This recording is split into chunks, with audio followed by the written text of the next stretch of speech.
A paz do Senhor Jesus, meus irmãos. Amém?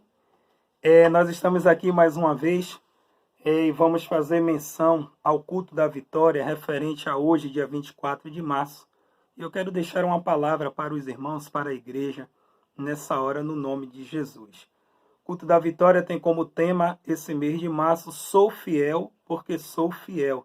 E nós vamos orar nesta hora pedindo a direção do Espírito Santo de Deus para que ele possa abrir os nossos ouvidos espirituais, o nosso coração, o nosso entendimento para compreendermos a sua palavra, em nome de Jesus. Senhor nosso Deus e nosso Pai, nós te louvamos, te agradecemos por mais um dia de vida na tua presença. Deus, nós te pedimos que o Senhor possa ser com esta palavra nesta hora, que o Senhor possa, Pai, trazer a revelação da mesma aos nossos corações, para entendermos, Pai, acerca desse tema. Sou fiel porque sou fiel. Te peço também, Senhor, que o Senhor possa visitar, ó Espírito Santo de Deus, a tua igreja, o teu povo. Não estamos nos reunindo nesses dias de forma coletiva, mas, Pai, o culto particular e individual, ele continua, Pai, na vida de cada um de nós. Por isso, nos abençoa, nos guarda, nos protege, nos livra de todo o mal. É o que nós te pedimos e te agradecemos em nome de Jesus, para a glória de Jesus. Amém. Amém. Aleluia. Irmãos, o nosso tema, como eu falei, é Sou Fiel porque sou fiel.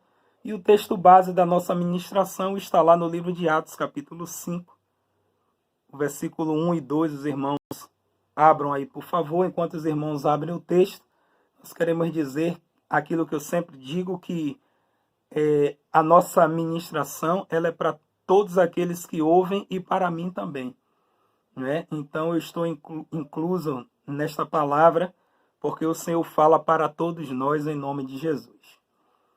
Atos capítulo 5, versículos 1 e 2 diz assim a palavra: Entretanto, certo homem, chamado Ananias, com sua mulher Safira, vendeu uma propriedade, mas, em acordo com sua mulher, reteve parte do preço e, levando o restante, depositou aos pés dos apóstolos.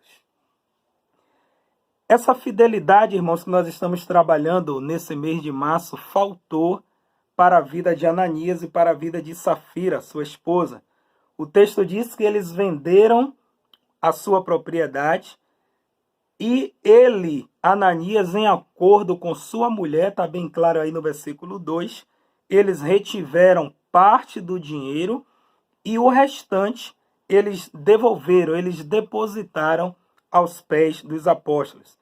O interessante, irmãos, nesse texto é que se a gente fosse ver aí os versículos anteriores, a gente vai ver que naquela época a igreja era uma igreja que considerava tudo comum. Eles compartilhavam, cada um não considerava exclusivo aquilo que possuía, mas eles repartiam. Tudo que eles vendiam, eles depositavam aos pés dos apóstolos. Ninguém naquela igreja tinha necessidade. Interessante também é que a Bíblia ainda fala que Barnabé ele vendeu um campo, ele vendeu uma terra, e ele foi lá e depositou o valor correspondente aos pés dos apóstolos. E mesmo assim, diante de todos esses exemplos corretos e positivos, tudo na palavra, tudo certinho, Ananias e Safira ainda foram lá e retiveram parte do que venderam e depositaram um valor não correspondente aos pés dos apóstolos. Eu quero voltar lá no texto e ler com você o versículo 3.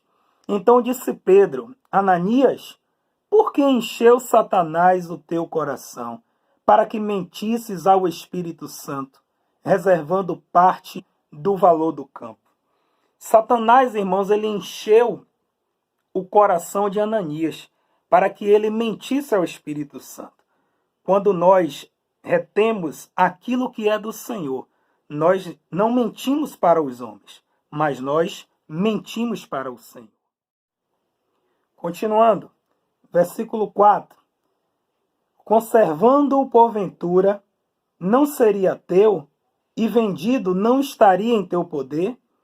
Como, pois, assentaste no coração esse desígnio, não mentiste aos homens, mas a Deus.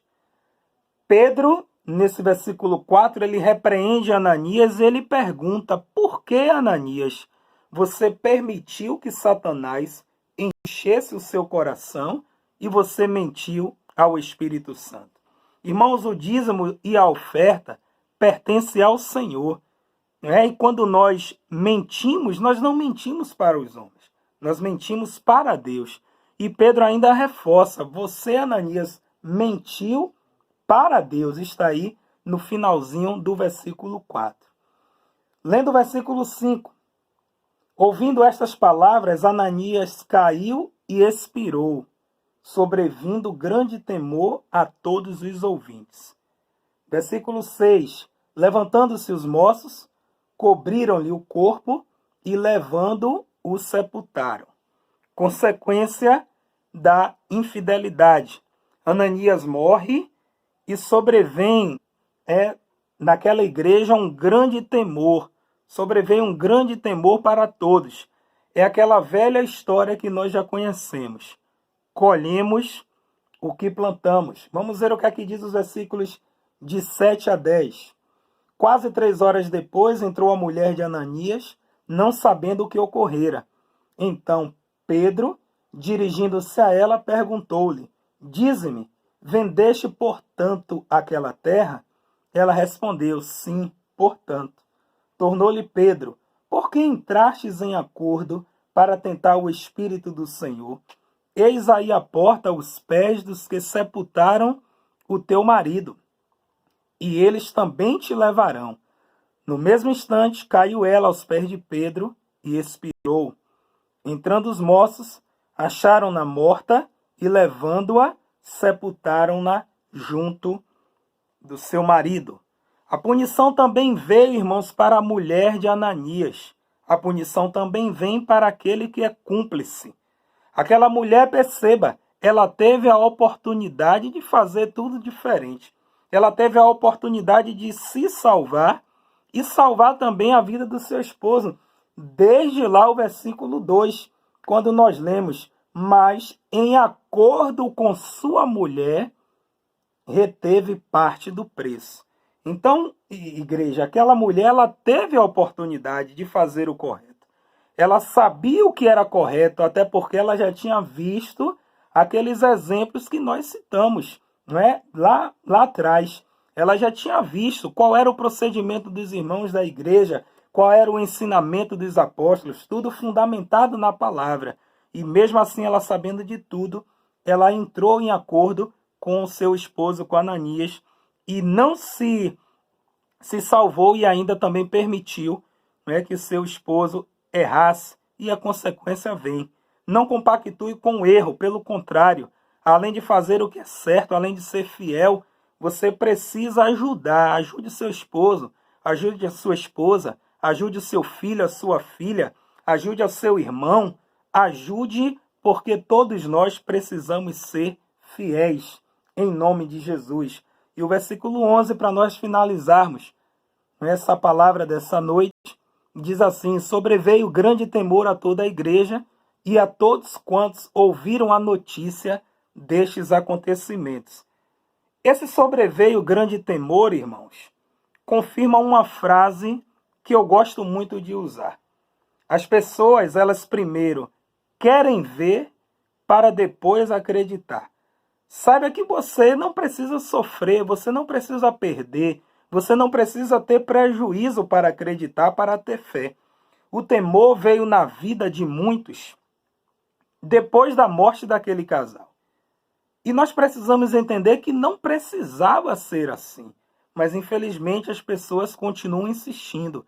Elas querem primeiro ver para depois acreditar. E elas aprenderam de uma forma bem negativa que trouxe prejuízo para aquela comunidade. Então, seja fiel, porque você é fiel. Assim diz o tema do culto da vitória desse mês. Precisamos ser fiéis, independente da situação, independente das circunstâncias. Precisamos aprender e entender isso. Eu sou fiel porque sou fiel.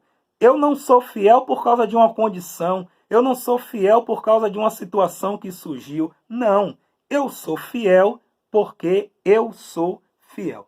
Que Que Deus em Cristo Jesus, Ele te abençoe, Ele nos abençoe, Ele te guarde, nos dê uma semana, né, o restante da semana aí de muita paz, de vitória.